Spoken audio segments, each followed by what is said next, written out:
This is Nicole Whitlock with eCom Sellers Academy, and today we are covering online arbitrage workshop part two. We've already covered part one. We had a lot of great information in part one, so let's go ahead and knock out part two.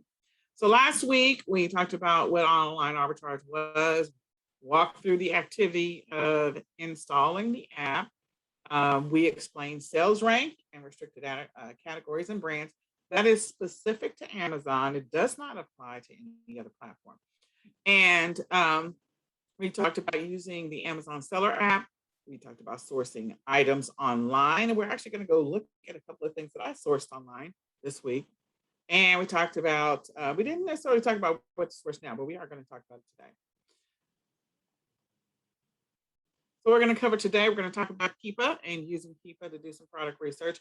We're also going to look at a couple of other Chrome extensions that you could use to help you do some product research. There's also paid apps if you decide you want to purchase some paid apps. There's some great paid apps out there, but if you want to do product research, there are some free tools that are available. DS Quick View may no longer be available. I need to just check because sometimes Chrome extensions the developers no longer support them. And so we'll have to see. But the others should still be there. We're going to talk about some profit margins and ROI. We're also going to talk through one of my favorite strategies, which is to scan and list a product. And then we're going to walk through what to do when your products arrive, and how to check them after arrival, and prepping, packing, and shipping your products to your customer. So again, this is all about online arbitrage. So the first thing that we're going to cover is Keepa. Now, Keepa is a Chrome extension or browser extension. I say it's a Chrome extension. I have not tried to install Keepa on, any other browser. I don't know if it has the capability to install on other browsers, but I use it on Chrome. Oh, well, I guess it does because it says Firefox down here. And what is that? Edge? The E is Edge. I don't know what the O is. I don't know what that is. But I've never installed it on any other. So I just use the Chrome extension.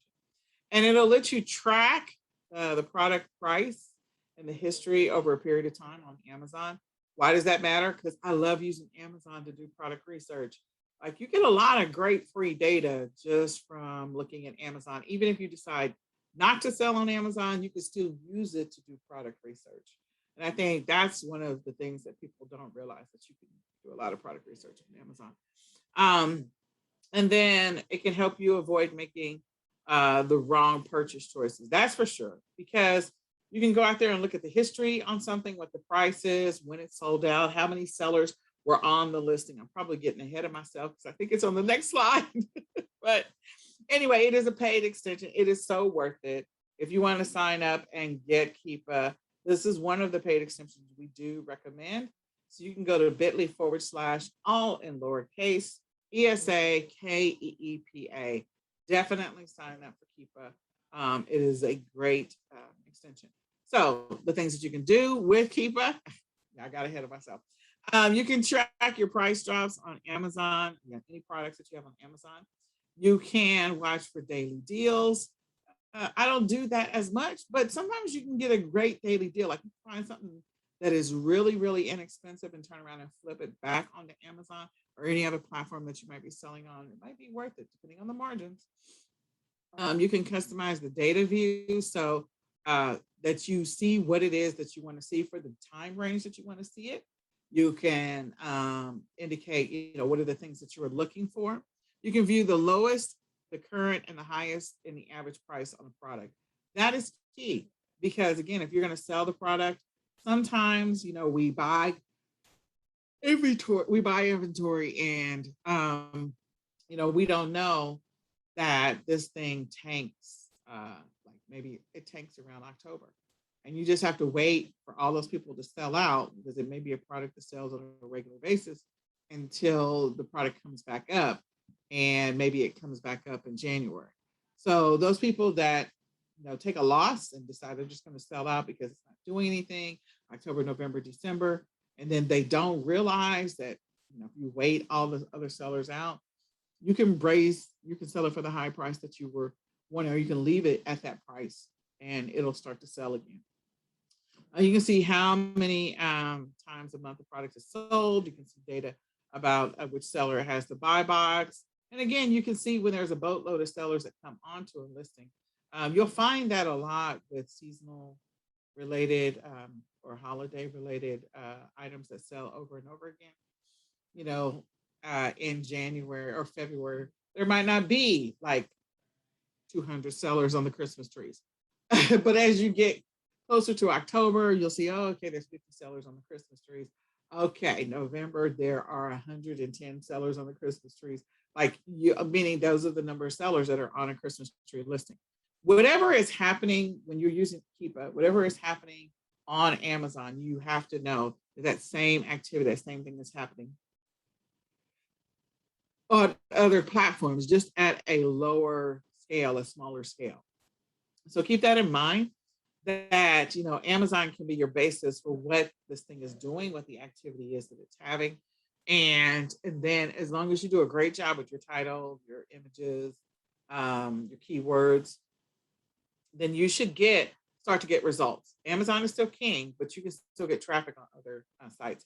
And I believe Keepa is now available for Walmart as well, which is fantastic. If not, there's another tool called Data Spark that's available for Walmart. So those two, will give you some great data on Walmart if you're a Walmart seller. You can sometimes see how many products a seller has in stock. So again, these are things that you can see with Keepa, which is a great thing. This is what it looks like, and we have got to take a better picture of this. I got to get a new picture of Keepa. But again, as you can see, like there's some data that's available here that's going to give you, you see all of indirectly, sometimes it looks like a stock market because you can see the ups and downs, and the price goes up, and who has the buy box, the price goes down. You can see the activity on a specific product, especially if it's a product that sells all the time. If it's a new product, you're not going to have this level of data. The best you can do is maybe find a similar or related product and kind of see what the history is on that related product, if this is a brand new product that's just now coming to the market. The next one is DS Quick View. And again, I don't know if this Chrome extension is still alive, but if it is, I suggest that you install it.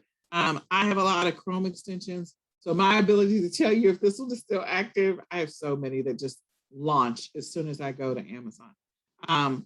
Again, using this as a helpful tool. There are some tools that are comparable to DS Quick View. If you can't find DS Quick View, you can do a search on Chrome extensions, and you can find other Amazon related Chrome extensions that will give you some data. So some of the stuff that it's going to tell you, it tells you the sales rank for an item in the primary category, and then what the sales rank is for it in the secondary categories. Normally you would have to click on it and then scroll down to product description to get that information, but here you don't have to do that. You can also get a leg up or heads up on whether or not it's being sold by Amazon or somebody else, and how many sellers are on the list. So that's some helpful information. Again, there are other Chrome extensions that will do similar things, and so I would take advantage of that for sure. Okay, then we have Camel. Camel gives you some great information as well. It's going to give you historical pricing data. Again, over the two, I prefer Keepa, but Camel still has some great information. And you can set a price watch to see when the product price drops.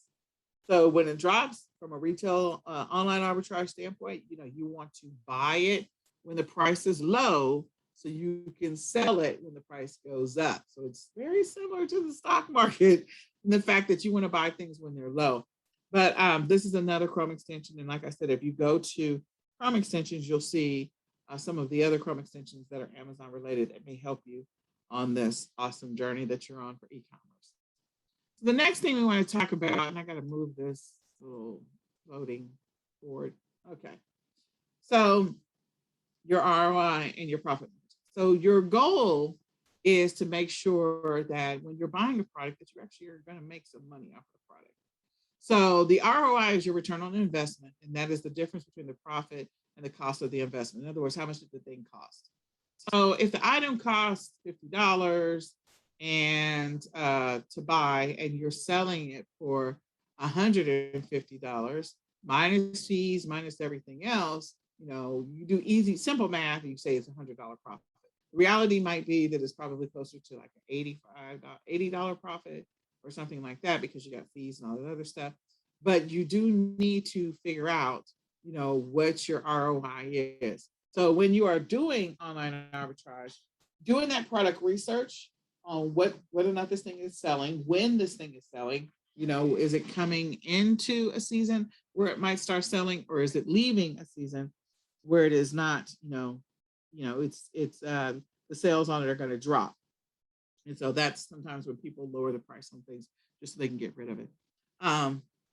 The goal is for you to make 50% or more on your product. So with eCom sellers, we give you a list of retail arbitrage items.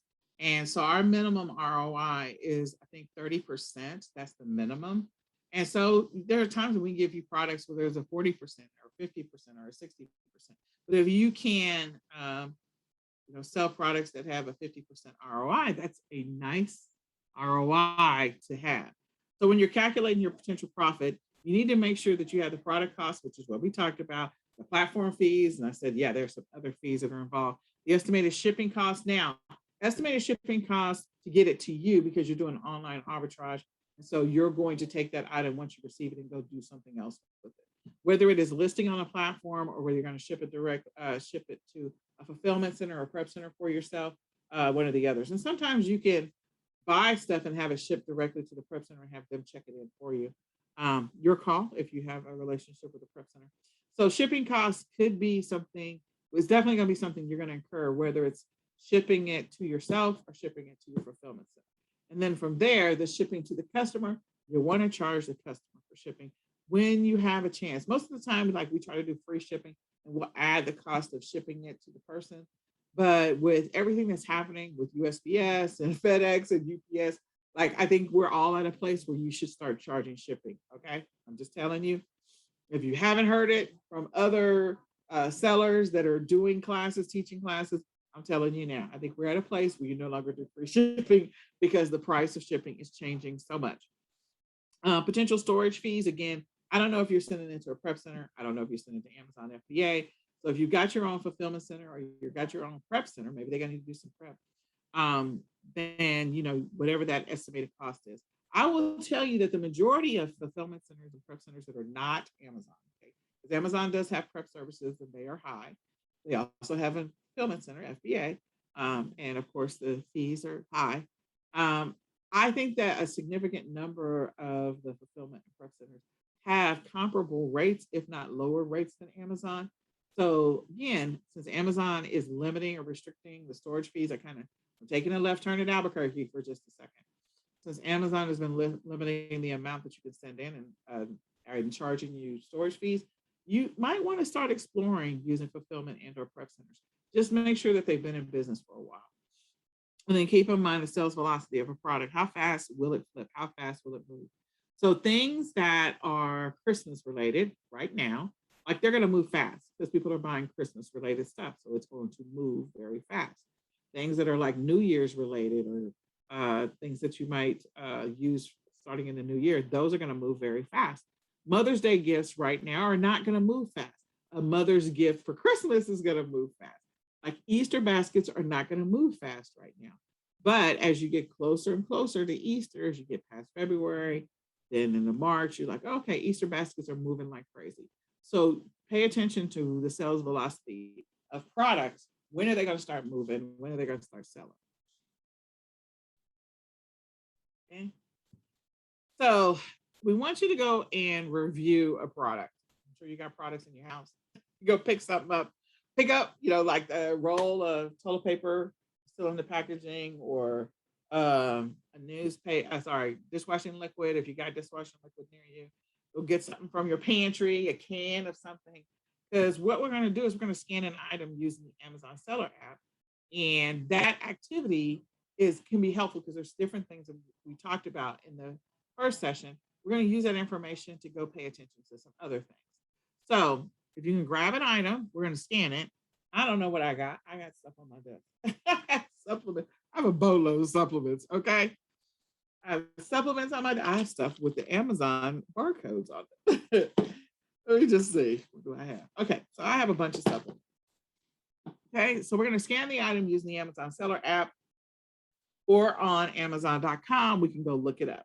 So what we're doing is we're going to go and look at the rating for an item. We're going to go look at the Ask a Question section, and if you happen, and then also we're going to go look at frequently sold together.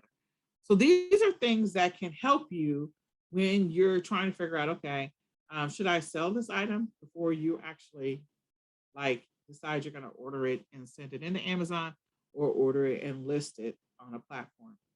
If an item has not so hot ratings, I always say if it's below 4, I'm not interested in selling it because I just don't want to deal with returns. Like if it's at 3.5, I don't just want to deal with returns. So I try to stay with my 4s. I know that sometimes when things come out, the ratings are bad on them. So I try to keep that in mind. The ratings can be bad on things that's not right because it could be that when it first came out, they had some issues with packaging and now they fixed it, blah, blah, blah. The Ask a Question section, that could also give you some insight into other potential things that you could be selling. If there's any problems with it. And then frequently sold together can also give you some ideas around bundling. So if you scan the item using your seller app, you can you sell it or not? That's the first thing you want to see, especially if you're planning on selling it on Amazon. If you can't sell it on Amazon, can you sell it on other platforms? Yes, absolutely. If you can't sell it on Amazon, and if you have accounts on other platforms, like if you're selling on eBay, if you're selling on Mercari, you're selling on Facebook Marketplace, you're selling on Walmart, selling on some of these other platforms, and go sell it somewhere else. And will it sell? So again, if the stars are not good, if it's like 3 or 2, then the ratings, I'm going to be like, I may not be selling this thing. What's the sales rank? Sales rank is going to tell us what? It's going to tell us how fast this item is selling. So that's your sales velocity. How fast is it moving? How many sellers are on the listing when you're actually pulling up the thing, whatever it is you went and got out of your cabinet, whatever you got out of your bathroom or your kitchen or in your office, you can scroll to the side and see how many sellers are on the listing. And then is there a profit? If you decide I'm going to do some retail arbitrage, I'm going to sell this item, is there any profit? So we're going to walk through that exercise. If you didn't already pull something out, pull it out. We're going to step through those things. And then review the difference on your Amazon Seller app on what is the difference in potential profit if you do merchant fulfilled or seller fulfilled versus FBA. I think 2022 is definitely going to be the year of seller fulfilled, because I thought that 2020 and 2021 was going to be the year of seller fulfilled, but a lot of people still trying to send stuff into Amazon. So I think, get a relationship with another fulfillment center because Amazon is making it interesting for everybody. Okay, so as we kind of went through the process, this is one of my favorite methods of scan and list. I can scan something. I can pick up anything in my house and scan without leaving the front door at all. You can also scan things from your screen as you're doing retail arbitrage. So when I'm scanning an item, I can see what the price is that it's selling for over here. This is the seller app. I can see, the low price right now, and you don't always have to sell things at the low price, just so you know.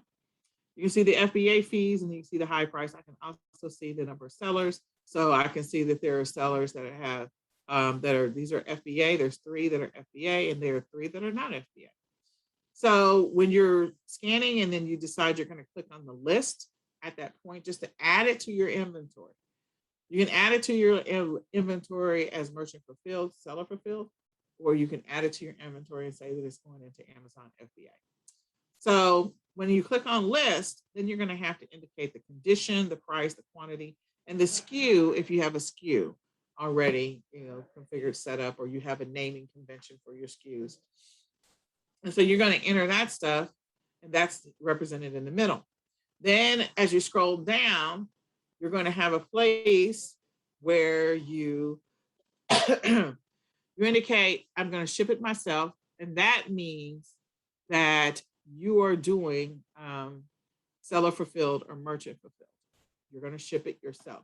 So if you're doing seller fulfilled, that means you yourself are going to physically ship this to the customer, or you're going to ship it to your prep center, fulfillment center, whatever, and they're going to ship it to the customer when the item sells. When you decide you're going to send it into Amazon, that is actually FBA.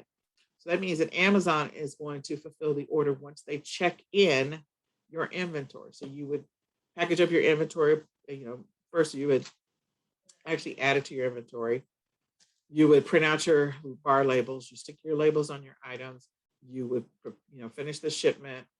And then once you finish the shipment, they'll tell you what goes in which boxes and where it's being shipped, whether these items are going to Illinois and these items are going to Iowa.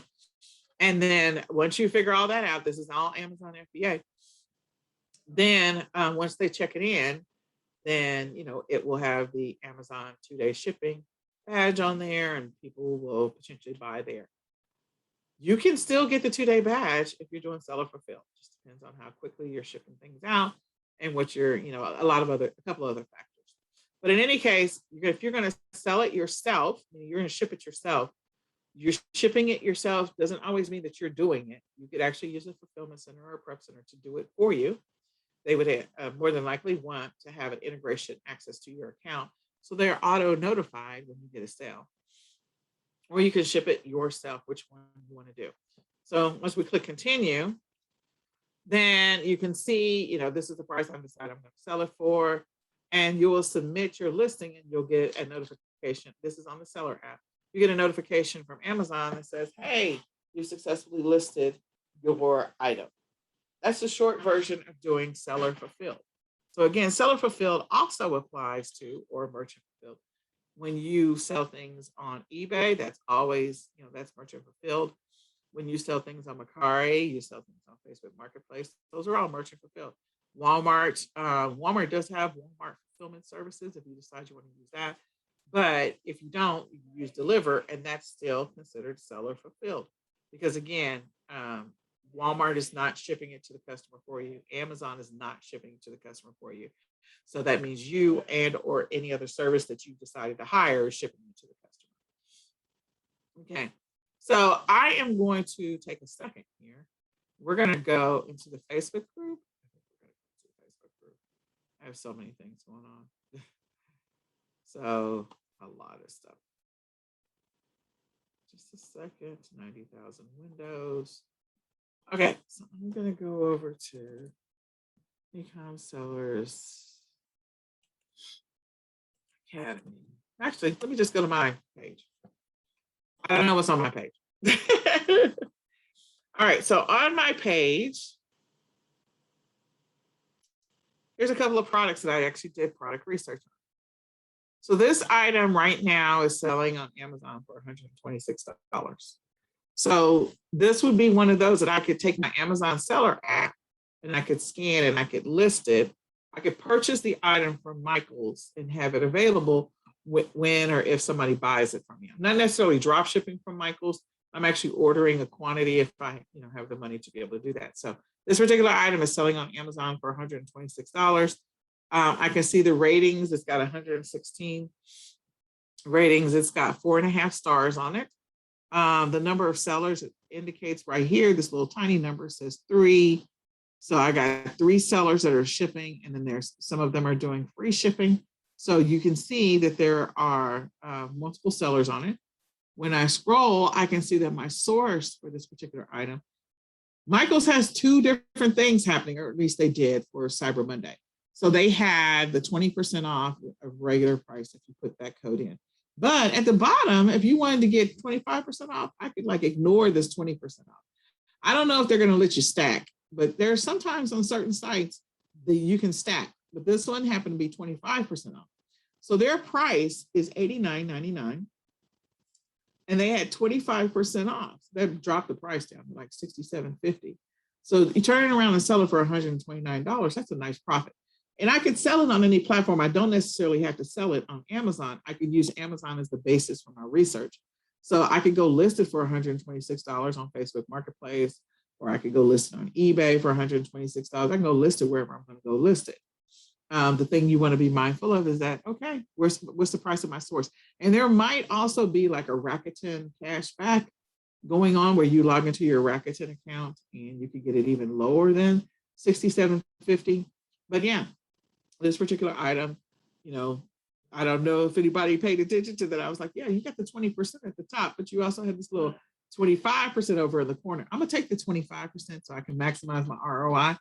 Okay, just saying. All right, so that was one. And again, I would order a quantity of those or maybe just one or two. And then once I order one or two, I would list them and it would give me the opportunity, to sell. And so someone was asking me how I got to my ROI and I just broke it all down for them so that they can go look at it. So then the next one is, this one's over 30% ROI. So this is a smaller item, whereas this item is a much bigger item. So you also have to be prepared for, you're going to have higher shipping costs with this one because it is a higher shipping. And going into 2022, there's going to be a higher shipping cost. So as I look at this one, online arbitrage, again, on Amazon is selling between 33 and 35. I didn't get the picture shot that said the number of sellers, but I can see the ratings on it. So this thing has got really good ratings. It has 19 questions on it. I'll probably go check that out to see if it's going to cause me any problems. And I may also look and see what's frequently sold together and see if I can go find that item, maybe create a bundle so I can stand out. So I could buy this item right now at Best Buy and it's selling for $19. Well, I know that $19.99. So I know that I can use the Rakuten cash back. And so I can reduce that price from 19 to something lower. Maybe it'll be $17.99, might be $16.99. Best Buy may also have some kind of, at the time, Cyber Monday breakdown that they were doing where they were giving an additional discount. So you'll probably get it for less than $19.99. But anyway, the ROI would have been amazing on that one. And again, this is another one where you can take your take your phone and you can activate your Amazon seller app and scan the image. And then if, it says that you're approved to be able to sell this, you don't have a message that says restricted when you scan something, then that means you can sell it. And so I would scan it. And at first I would add it to my cart over here on Best Buy at the lowest price that I can possibly get it, and include your cashback cards as well. And then, so I make sure that I've bought it. And then after I buy it, then I would go list it. I would list it so that way I knew it was coming to me or it was en route to me or something like that. And I might wait 2 days before I actually list it so I don't get into trouble because I don't want no problems. We don't know what's going on with shipping. So this one is over 40% ROI. Again, another one. So this one is selling on Walmart and it could be selling on Amazon. It could be selling on some of the other platforms. But the cost that it's selling for is $39.69. Okay, and so and it's selling on Amazon for $29.99 to $35.99. Well, the source for this particular item is Michael's. So Michael's had a deal, and I could get 20% off, or whatever the price was. I don't know. I think the website I think is doing 20% off. So this is not even the 20% off. This is just the $20.29 because that's the savings that they were offering. And then I could put in the promo code and probably lower the price even more, or use a cash back, or use Rakuten or Top Cash Back. But anyway, I could possibly get it for below $20.29, and then I know that I have the potential to sell this thing for upwards of just under $40. And it's not a super large item. It is bigger, but it's not a super large item. So it's a floor mat. Well, it's wide. You probably want to look at the dimensions and go see. I didn't grab any of that, did I? Yeah, no, I did. So it's about just a little around the size, like regular sheet of paper is 8.5 by 11. So it's clearly like a 12 by 12. So it's a little bit bigger than an 11, which, you can gauge that. So that's still doable. It's still completely doable. And these are all things just doing online arbitrage research and just looking in stores and sourcing from stores that we all may know. So let me go back to where we were. So I hope that was helpful. So from a sourcing standpoint, doing online arbitrage, And your goal for online arbitrage is not drop shipping. I'm not drop shipping from Michael's. I'm not drop shipping from Best Buy. I'm making sure that I actually have the item. I purchase it. I may purchase it in quantity so that I can sell multiples of it, especially if the sales rank is good, if the rating is good, if it is an item that is in demand, it's moving, the sales velocity is good. I'm interested in selling it. If all of those things don't apply, then I may not be interested in selling it. So where can I source for online arbitrage? All the same places that you would do retail arbitrage, physical retail arbitrage. And some of the stores may not have like the ability to do online arbitrage. Like the 99-cent store is one of those that does not have online arbitrage options. Like you can't research items on the 99-cent store. And then the Dollar Tree like doesn't have all of their products online. So there's some stores that just don't have all their products. And that's why going to a physical store is good. So you can also check out grocery stores. Again, some grocery stores will have great deals. So selling grocery products is always, the shelf stable ones is always a good thing because people, those are considered replenishables, consumables. People are going to run out of food. Like they got to go to the store and buy some more. So anything that they got to buy over and over and over again, those are the things you might want to consider selling. That's always a good thing. Somebody runs out of something, they got to buy more. So then we have the drugstores, and we know that some of these stores are going out of business. Well, I'm gonna say go out of business. Like CVS, I think is closing 600 stores next year or something like that, or 300, some kind of crazy number. But you can go through like sporting goods stores, pet stores, hardware stores. And a lot of the times when people are doing online arbitrage, they're focusing 100% on Walmart and Target. And they're missing the opportunities on some of these other stores that you're not thinking about. So, I've talked about Michael's twice now.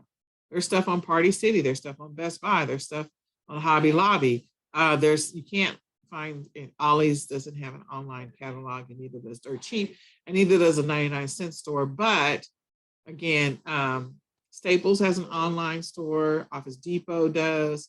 I think GameStop may still have one. Burlington Coat Factory, Tuesday Morning. So, and I think Tuesday Morning is closed now. One of these is closed. But the grocery stores for sure, the warehouses for sure, I'm trying to think, pet stores, hardware stores, drugstores. And then there's a handful of other stores, like there are stores that may have items that they have listed. It doesn't always happen, but there are sometimes that you can find some things. If you go like look up a specific thrift store that might be in your area, they may have a handful of products that are online. Okay. And then in addition to that, estate sales will sometimes list some things online. So you might do research to see when the next estate sales are, and if they start listing things, so you can do an online auction. Facebook garage sale groups, sometimes you can find stuff in bulk there. But again, you got to figure out how to get it to you, because again, online arbitrage is about not going out physically. It is about having the stuff delivered to you. So you need to figure that out. Maybe you can hire a shopper to go out and do some of that work for you. Liquidations, you can always buy liquidations. You just always want to make sure that you at least have a decent idea of what might be in that liquidation palette. It doesn't always have exactly what it says it's supposed to have in it. And some of the stuff that they get doesn't work. So you want to be prepared for that. Other online stores, you got Wayfair, Overstock, Hey Needle, there's others. And then you also have some of the wholesale suppliers. And some of the wholesale suppliers will actually do drop shipping for you. So again, you can turn that online arbitrage research into a drop shipping situation. But again, you would be ordering for some of these, you'd be ordering in bulk, and you would be, what's moving, what's selling, what's going to be moving, what's going to be selling. So again, I'm not going to be buying blankets to go sit in the sand right now. I could buy them because they're probably dirt cheap right now. So I could source them now, buy them, have them in my inventory, and then ready to, sell them or list them as you get closer. And there are people that, do things like they go to the beach for Christmas and for New Year's. And so they don't want to stay where they are if it's somewhere cold like And that's how they, they're going to order things online. So one of the things, the weirdest things that when I first started selling that I didn't really truly pay attention to, I was trying to figure out, I bought all these arm floaties like in October and November, like my second year of selling. And I bought them when they were clearance styles. They were like 85, 90% off. I got them for really, really cheap. And I listed them like in December. I just went ahead and listed them. I had them, just go ahead and list everything. And I started getting a boatload of sales in February. Like they were selling out like crazy. I was like, why are they selling out? Well, people were getting ready for spring break. So people were buying stuff, you know, in advance of when they're going to be taking their vacation in spring break in March. So again, you just never know. I would not have expected that. I'm confident that I would have sold way more as you got closer to the spring. But the irony was people went online. There weren't a lot of sellers that had arm floaties listed. Why? Because traditionally, people would be buying arm floaties maybe in April, May, and June. They would not be buying them in January. And so I think that's the reason why I got the sales. I got a boatload of sales because I was one of a few sellers that actually had inventory up when people were looking for it. So that is a strategy that you could look into further. So when you're seller fulfilling orders, again, I've talked a lot about prep centers and using a prep center. If you have an Amazon account and you're an Amazon seller, then you're going to log into your back office and you're going to go to manage orders. And then from there, you're going to pull up that order and mark it as shipped before the deadline that Amazon says, so you don't get in trouble. Now, if you decide to do a fulfillment center, more than likely they're going to have some kind of integration. So you will not have to do anything, maybe, or depending on whether or not they do or don't have a really good integration, you may have to do one or two things just to double check things.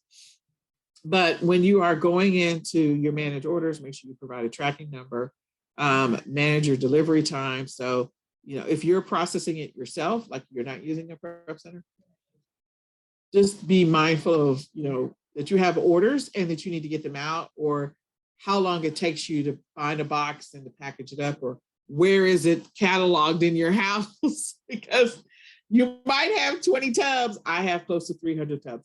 And you might have 20 tubs and you don't know which tub that particular item is in. So try to have a catalog system so you know where your stuff is. You know, set your return instructions and confirm your return address. And then comply with all of course, Amazon's terms of service. So figure out what your return address is going to be. So shipping them, I don't know why this is such gigantic print. I don't know why it's so big.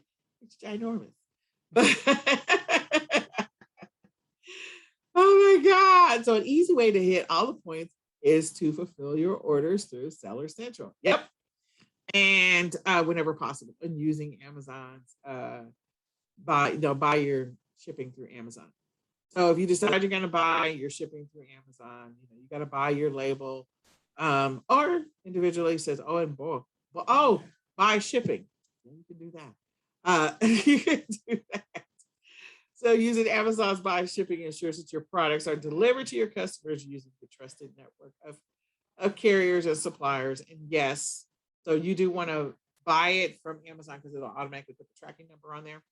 But if you use like an integration tool of some type, then again, you can get that tracking number put in there as well, so your customer knows. And around this time of the year, just a heads up, this is the end of November, beginning of December is right around the corner. The thing that you want to make sure that you're doing is, whenever possible, depending on the platform, try to make sure that you're sending messages to your customers so that they have a heads up, everything is okay. Try to do that. You know, just check, maybe you hire a VA, just check to see if the item has already been picked up, if it's en route, and if it shows delivered. And then also when you have customers that are saying, I didn't receive my package, it's entirely possible that they possibly could not have received their package, but you want to ask them to allow at least 2 days, you know, 24 hours to 48 hours to confirm that the item has not been received. And the reason I say that is because the one thing about USPS is that they will put the item on the truck and say, you know, mark, in some cases, not always, that it has been delivered. But you have to go and check when the driver is going around. The driver may not be able to empty the truck that day. That also happens around this time of the year with UPS, is that they'll put it on the truck, it says that it's delivered or out for delivery, it's going to be delivered today. And then the reality is it doesn't get delivered today, and people are like, oh, but it was delivered. It says it's going to be delivered by 10 p.m. and it didn't happen. And so people get frustrated and they think it's been stolen, and it may not have been stolen. And then when the driver comes around again next tomorrow or the next day, they drop it off because it's been on the truck the whole time. They just had so many packages, they just never got to that one. So that could be one of your situations. So when you're packaging up your item, if you're packaging it up yourself, choose a container that is slightly larger than your item. You don't want to crush your item. If it's something that's like clothing or stuff, like you can smash it and it won't cause any problems because it's going to go back to its shape, that's fine. But if there are things that, oh, this is going to be a problem, then try to find something a little bit bigger. Whenever it makes sense, use bubble wrap or packing peanuts. If you're going to send it into FBA, don't ever send in anything to FBA with packing peanuts. You do not want to get in trouble with FBA. They'll give you a hard time. Use clear or brown packaging tape and reinforce your packing, especially this time of the year. They throw those boxes into the trucks. They throw them into the bottom of the planes. They throw them onto the front door. They throw them. Just reinforce the entire box like a cross all the way around it, and go around it one way and then go around it the opposite way and just reinforce that entire box. Okay? Because you do not, some of the craziest stuff shows up on people's front doors. People are just used to like putting the tape across the top of the box. And I'm like, reinforce the entire thing. Because there's a lot of throwing of boxes this time of year. Don't use masking tape, definitely. Don't use cellophane tape. Yeah, don't use that. Or string or twine. That's pretty obvious. And then tape the opening of the box, reinforce it. So again, all the stuff that I talked about before, just reinforce it. And if you're reusing boxes, we turn our boxes inside out, especially depending on which platforms you're selling on. Like if you're selling on Walmart, they don't want their customers to receive stuff in an Amazon box. I'm just going to tell you. Same thing with eBay. They get a little pissed off about that if the customer complains. So you can turn your boxes inside out because a lot of us have a boatload of Amazon boxes. Just turn the box inside out, rip off the Amazon tape and turn that bad boy inside out. They have no idea. So that's one way to get away with saying, no, I didn't drop ship from Amazon. So what to source right now or over the next 3 to 6 months? Well, of course, there's a boatload of Christmas stuff, so we already know that. But you also have, health and beauty items always sell. Food and perishable items right around now sell. A lot of candy sales for sure. And then you have prep items for those people that don't want to go to the store. They only go to the store once a month. So those types of items will sell. Things that people need because they're traveling, so they're going on vacation, they're going to grandma's house, they're going wherever. So winter and spring items and winter and spring activity items, air purifier and filters, baskets, spray bottles, cleaning supplies, because again, believe it or not, and within the next 6 months is going to be spring cleaning. So December, January, February, March, so 4 months, people will start that whole spring cleaning thing. So those are things that you could be sourcing now and be selling then. Fitness related items or equipment, or you want to say light equipment, because I'm not saying go out there and sell a treadmill unless you want to sell a treadmill. There's a lot of people that make a lot of money off of selling the big stuff. So you decide what you want to sell. Health and beauty related items, baby items, organization items. Again, the beginning of the year, people are going to be like, oh, I got to set my New Year's resolution. I'm going to get committed to getting whatever. And then they're going to I got to track my results. So they're going to get something so they can track their results. Christmas, New Year's, MLK, Valentine's Day, Super Bowl, St. Patty's Day, March Madness, Easter, Mother's Day, spring break. Okay. All of those things are, and I did not put spring cleaning, but write that down. People are also going to be going camping and grilling. They're going to want lawn items or things that you can take out. cookware, sunscreen. Believe it or not, we're going to get to that place in the next 6 months where sunscreen is going to be a thing that people are going to be buying again. Tools, home improvement items, outdoor furniture, again, dorms. So there's a bunch of kids that are coming home for Christmas, and then they're going to go back to the dorms beginning of the year. So dorm related items are going to be selling here in a minute. They sell a lot more in July, than they do right now, but they will sell. Outdoor kind of stuff, canopy tables, chairs, that kind of stuff. And outdoor entertaining. Electronics are going to sell. A lot of electronic stuff is going to sell. So these are all things that you can be selling over the next 3 to 6 months. Keep those things in mind. And there's plenty more, like clothes. Those are always going to sell, and other types of items. So my son is just having an ink conniption fit next door. So how to scale your online arbitrage? Well, I'm going to start with, I always say, build a real work schedule. Nothing works unless you work. Like, you got to be consistent. You have to be consistent in your business. You have to be persistent. You have to be focused. And a lot of people don't get focused in their e-commerce business. So you got to be consistent. Building a real work schedule is going to help you to build the habits, and the habits will help you build the consistency. That is the key. The schedule helps you build the habit, and the habit will help you build this consistency. I've been saying that for years, like since 2013 or 14. So be consistent, pay attention to the trends, that's for sure. Source replenishables and consumables and steady eddies. That will help you build a baseline income. When you sell consumables, replenishables, and steady eddies, you got that baseline income. And when I say baseline, think of a pizza pie. Pizza pie, the crust is the baseline. The crust holds all the toppings. So if the crust is weak and flimsy, or it's not any good, like, that pizza pie is just going to fall apart. You want a really good base. And so selling replenishables, consumables, and steady eddies will help tide you over when there's ebbs and flows in products that you sell. Now, if you have a consistent product that you sell all the time, like get your own private label or white label, that's fine. But if you don't, and if you're just selling a variety of different things, and then you want to make sure you have a baseline. Outsource and hire some helpers. I believe in that. Reinvest your profits. If you're just starting in this e-commerce game, if you can reinvest 90% of your profits for the first 6 months, you will scale faster. I'm going to repeat that again. If you are just starting in this game and you reinvest 90% of your profits for the first 6 months, and you maintain your consistency the entire 6 months and beyond, you will scale faster. You'll literally be able to reinvest more money into inventory, and it just will get bananas. I did a whole spreadsheet on how starting off with $25 investment every single week can get you to $3,000 every single week in profit by the end of the year. It's entirely possible. You just have to be consistent and not take the money out. Gradually increase your investment every single month, which I just definitely do that. Sell niches. So figure out a niche. So get your baseline products and then start selling some niches. And then you'll have regular income coming in from your business. Or decide to private label. You can do drop shipping, whichever one works for you.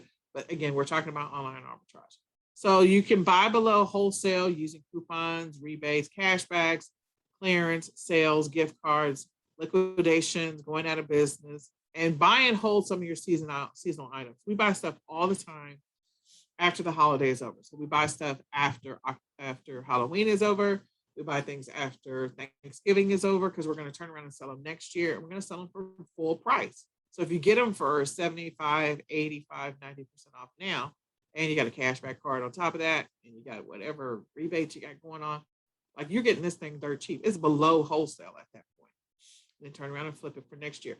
Now, that strategy works perfectly if you're physically going into the stores. There are some stores where you can buy in large quantities online. And if not, just get your family members to go online and say, okay, I'm sending you guys all a card. Everybody gets their own card, and I need you to go to the site, and you're going to buy and then put in my shipping address or whatever it happens to be. And then learn the store's inventory schedule and or pattern. Different stores have inventory schedules and patterns. When are they getting certain things in? When are they putting stuff out on the floor?